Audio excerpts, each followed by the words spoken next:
I think it is time we understand there is nothing wrong with having two organizations in one region. The alliance of Sahelian states is not contradictory to ECOWAS.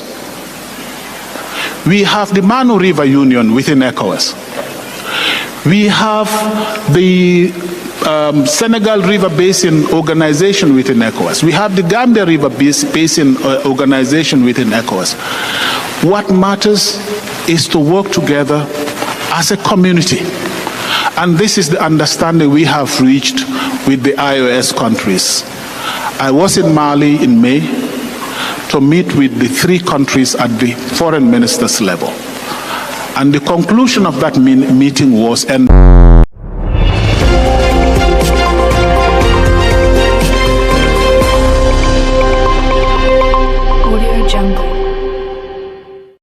I risk repeating myself by putting more stress on the importance of governance. I am of the view that if we have to fix only one thing in Africa, that thing should be governance. And I'm saying this because looking at Africa's trajectory, Africa's development over the past years, or over many years, I've come to realize one thing. Those countries that have started off at the same level with Africa and today have surpassed us have one thing in common, or have one thing that I can attribute their success to. They seem to have gotten governance right. They seem to have understood what accountability is all about, what discipline is all about, and what results are all about. All of us, when we travel around, if we speak frankly among ourselves, we come back to express our impressions about the discipline of certain people, the discipline that certain regions have, and the sense of responsibility that certain regions enjoy. We don't come and say, oh, they had petrol, they had diamonds, this is why they are here. We say they have achieved the results they have achieved because they are committed, they have discipline, and they focus on results. Now, coming back to your question, regionalism can help our countries, and the Sahel included, by mainstreaming governance and making it an important consideration in the way we do business. And as I said yesterday, that does not mean we focus only on elections, but we focus on results, delivering results for the people. And you cannot deliver results for the people if there is no sense of accountability, if there is no discipline. This whole notion of patriotism and everything, it's more about accountability and discipline. So I think the role that regional organizations have been playing and should continue to play is to mainstream governance, to make sure governance stays at the center of what we are doing. You fix governance, you fix development. This is my belief, and I have seen it elsewhere, where regions or countries that have fixed governance, those are the regions we are admiring today. And we might wonder how certain places that might not necessarily be in our narrow sense of governance might not be the best in our governance parameters. They do have components of governance that underline what they are doing. These are countries that shun corruption. These are countries that make sure integrity governs whatever they are doing. So our region... Dr. Toure, I would come back to you because I got a lot of questions from the room. People wanted me to ask. I think one thing we need to understand is that ECOWAS is a reality that we are all living today. It suffices to go outside West Africa to understand the difficulty of traveling within Africa. An entrepreneur such as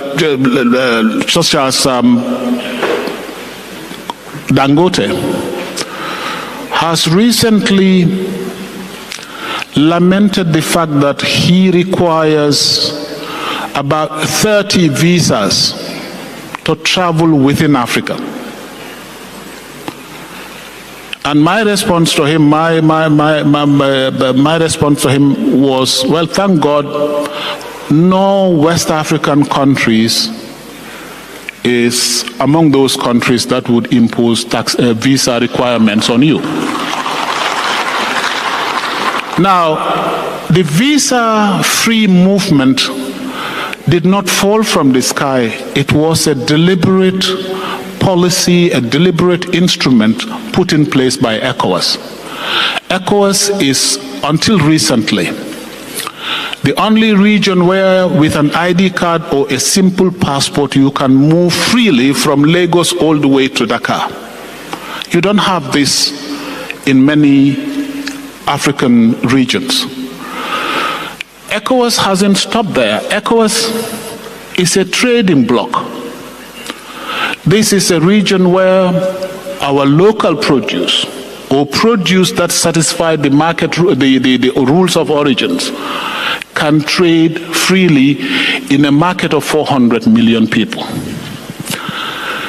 Beyond this, ECOWAS is looking at infrastructure that seeks to connect the people from Lagos to Abidjan through the Lagos-Abidjan highway, and from Abidjan to Praia through Banjul here. Just last month, I think we had a team here that came to explore the possibility, the possibility of a bridge over the Banjul-Bara bridge, and a study is being commissioned.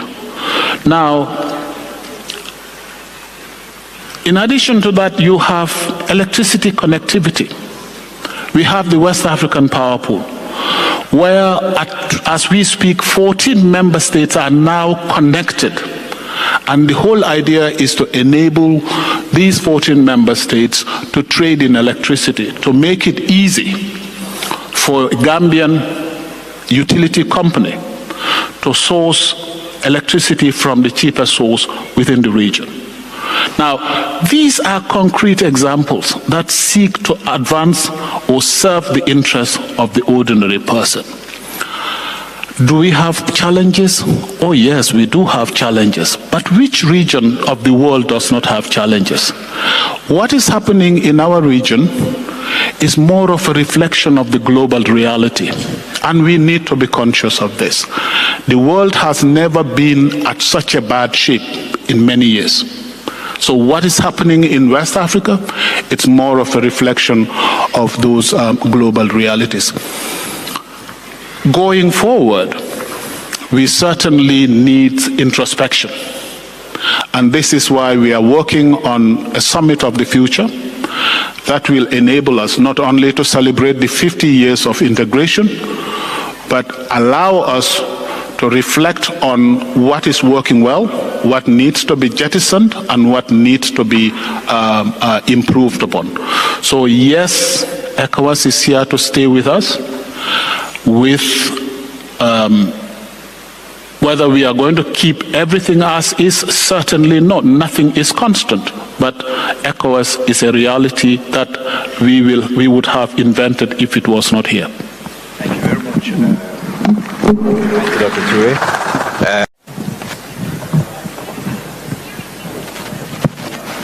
I think going forward, we need a compact in 4 areas. The first is in peace and security. Up to now, the challenge we have faced in the area of peace and security is fragmented approach to peace and security. We will all remember the Takuba, the Barkhane, the J5 Sahel, the MINUSMA, Accra Initiative, MNJTF, and all that. These are important initiatives, I must say. But their impact on the ground has been limited because they have been fragmented. The fragmentation causes problem of coordination, problem of ownership, and as a result, their impact remains limited. What we are proposing at ECOWAS is that we should have these various initiatives, important as they may be. They should not remain fragmented. They need to be coordinated at a center, and that center is our regional body. It doesn't mean all member states should be part of Accra Initiative or they should be part of the MNJTF. But the fact that they are coordinated from a center builds ownership. It promotes ownership and it makes coordination much easier. That is one thing in the area of peace and security. We need a coordinated and owned approach to peace and security in the sub-region. The second area is deeper integration. We need a compact on deeper integration. How do we do this? We need to be able to trade more among ourselves. As we speak, intra-community trade is around 12% in our sub-region.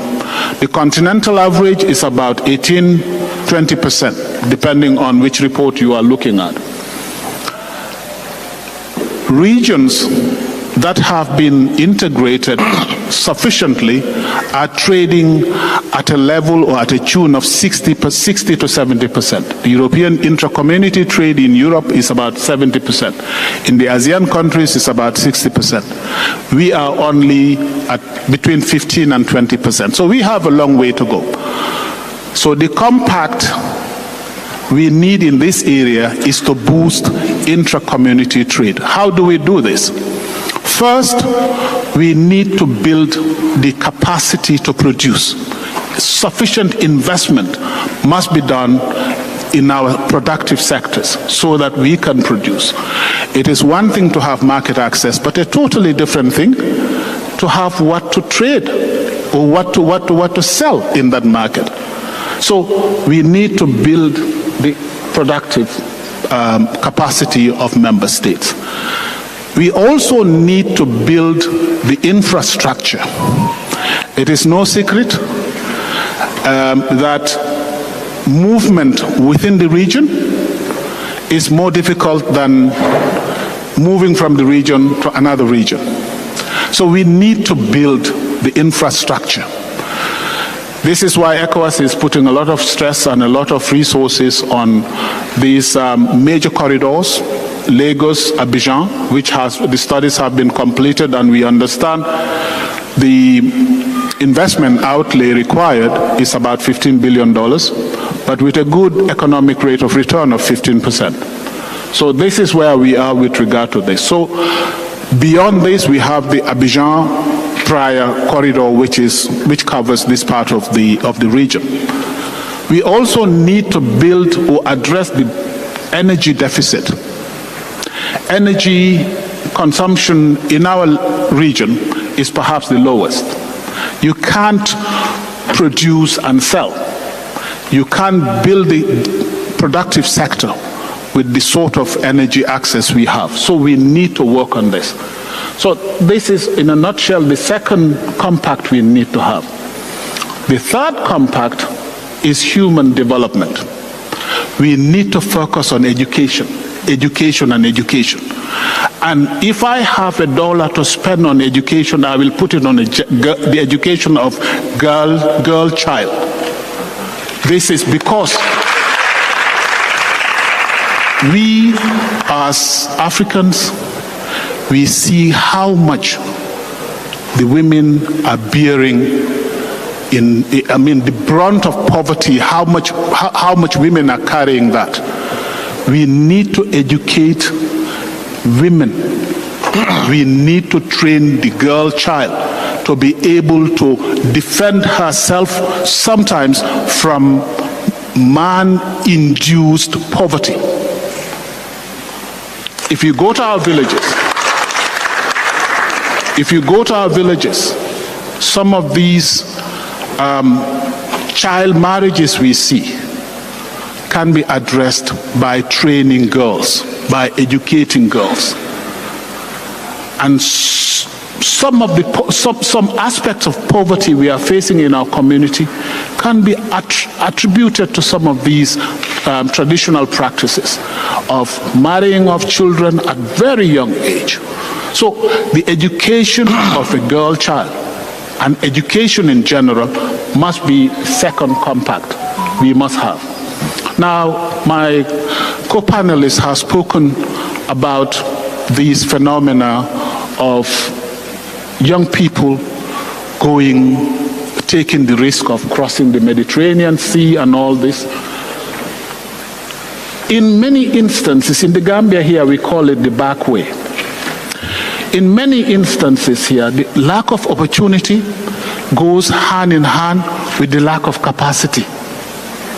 So we need our compact in the area of education should not only be to train people to speak Shakespearean English or French, I don't know, of Calvin or Voltaire, I don't know which one you call it. People should be able to employ themselves. They should have the capacity to generate employment for themselves. Sometimes we have it here. Competent people are making more money than a state minister or a director general. Some competent, technically trained people. So we need to include this in the education compact. Okay. And the final compact is sustainable and equitable development. This means addressing climate crisis. You see, we hear conflict in some areas that pitch herders against farmers. Some of that is climate related. This is why adaptation is extremely important for our region. We need to fight for resources for adaptation, but we should be conscious of the problems of climate crisis that we find ourselves. So in response to what you say, to your question, we need these 4 compacts going forward.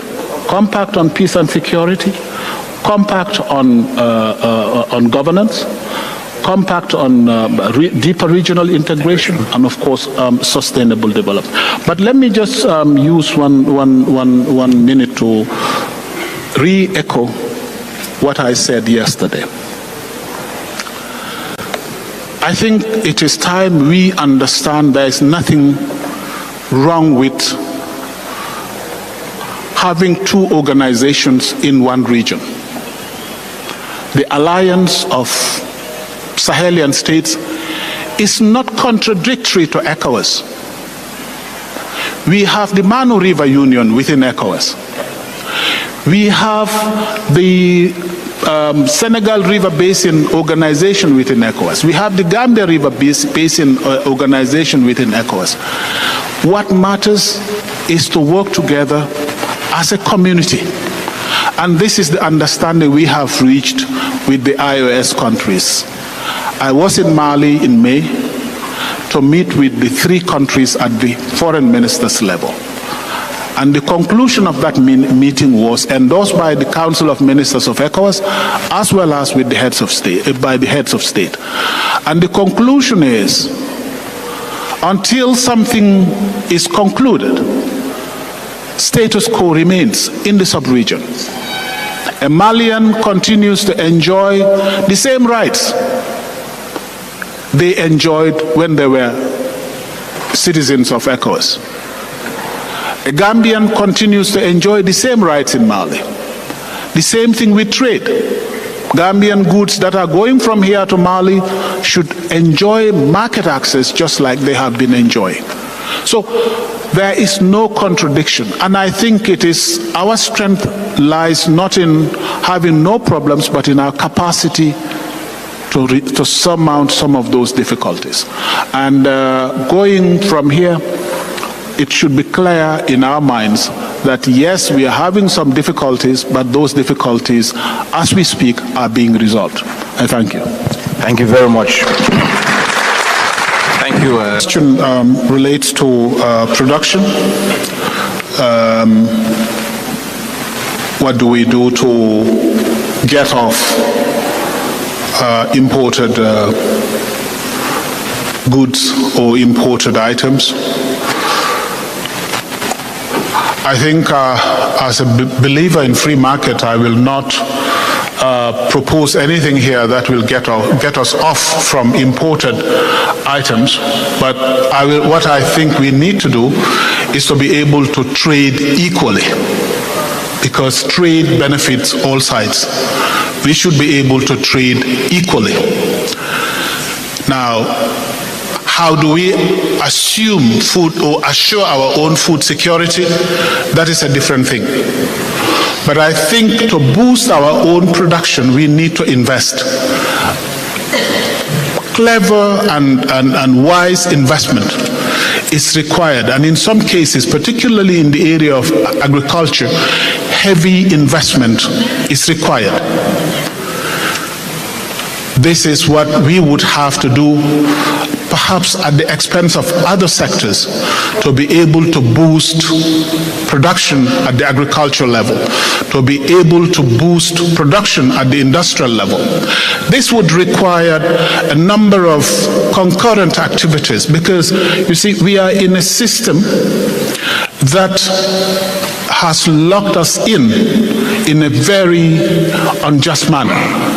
We will have to have a dialogue, or more dialogue, at the World Trade Center level to make sure we produce and sell in a fair manner. We are in a system where you have market access. They will tell you have market access, but it's only for the primary produce.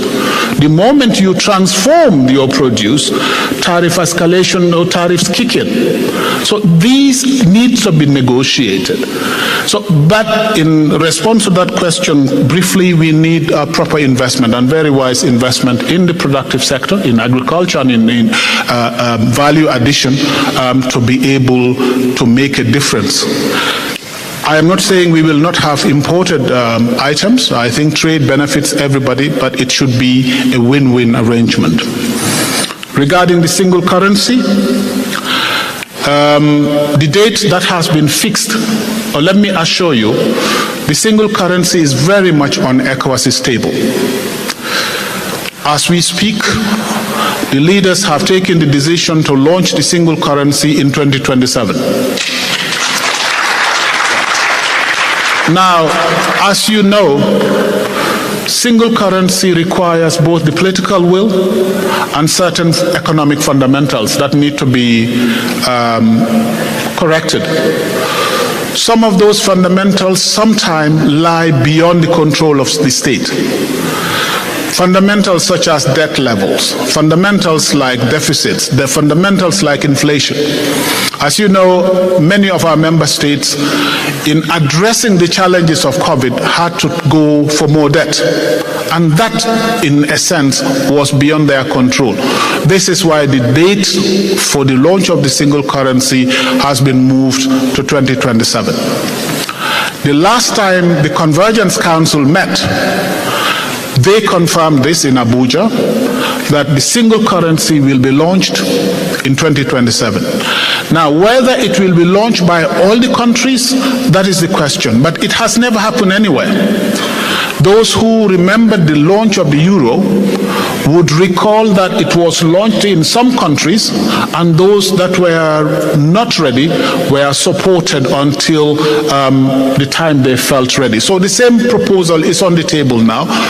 Single currency will be launched perhaps virtually in 2027, because as you recall, the euro was launched in 1999 as a virtual currency or invisible currency, and in 2002 it was launched as a physical currency. So the process is there, and it is very much on the cards.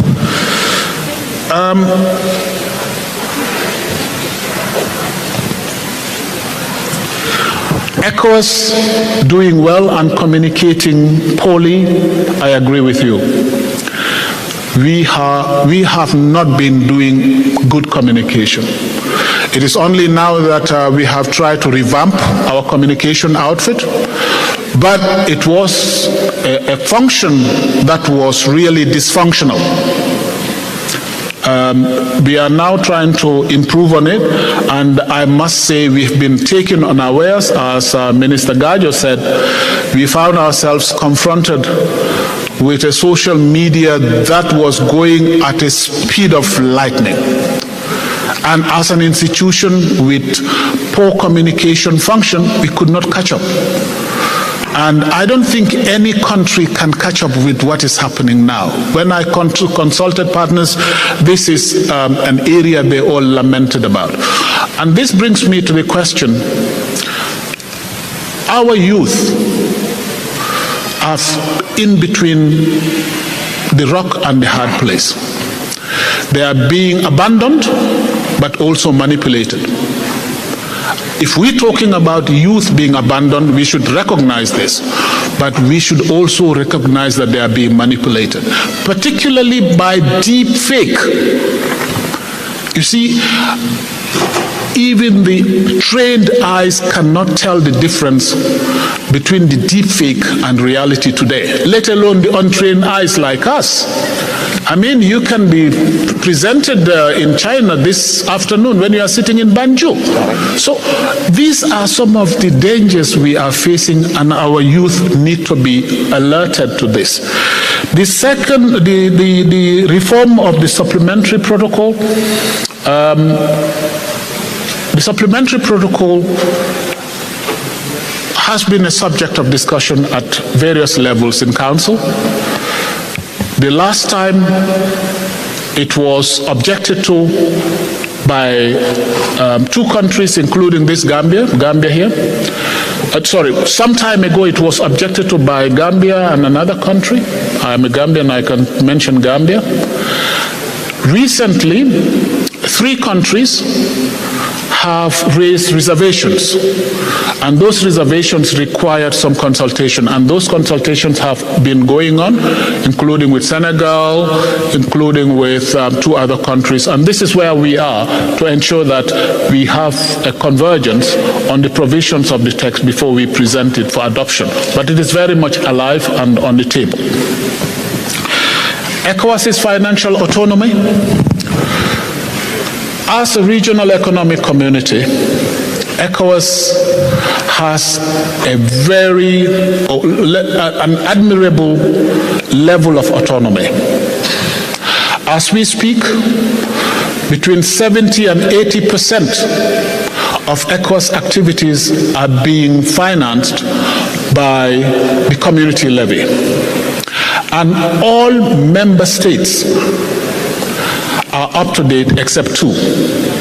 For the first time in 19 years, Nigeria paid up 100% of its community levy last December. That shows the mark of confidence that the community continues to have in ECOWAS.